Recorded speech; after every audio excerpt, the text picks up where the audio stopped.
Sheep are being integrated into their grain production systems at the South Dakota State University West River Research Farm near Sturgis, South Dakota.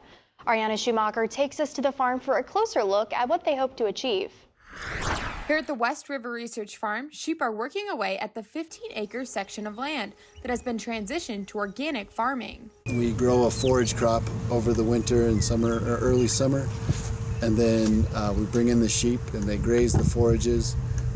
And then next fall, we will plant winter wheat behind that grazing.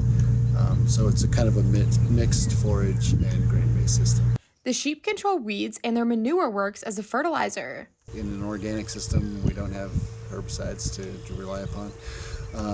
And so they do a great job of cleaning up all the weeds. One other part of the study has to do with virtual fencing. Each sheep is wearing a collar that's connected to an app on Graham's phone.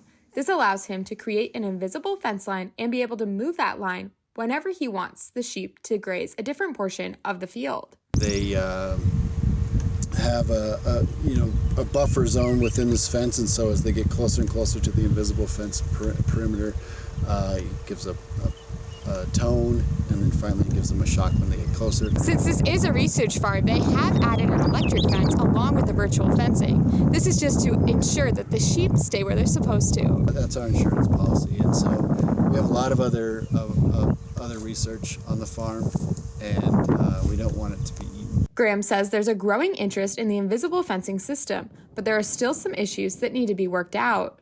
One of the issues is connectivity, and so they run on cell towers, and so they can lose signal when you're going these rolling hills and things and go down in the valleys. So that's an issue. Having the collars is an added cost for the producer, but Graham says there's still a lot of benefit and opportunity for virtual fencing.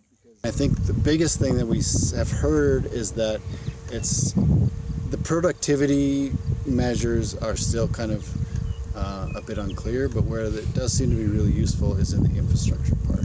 In Sturgis, South Dakota, this is Ariana Schumacher for AgWEEK. Graham says the main weed they are using the sheep to control is prickly lettuce, which is a common weed found when transitioning grassland to farmland. Thanks for watching AgweekTV on YouTube. Make sure to like and subscribe. We put out new videos every Saturday.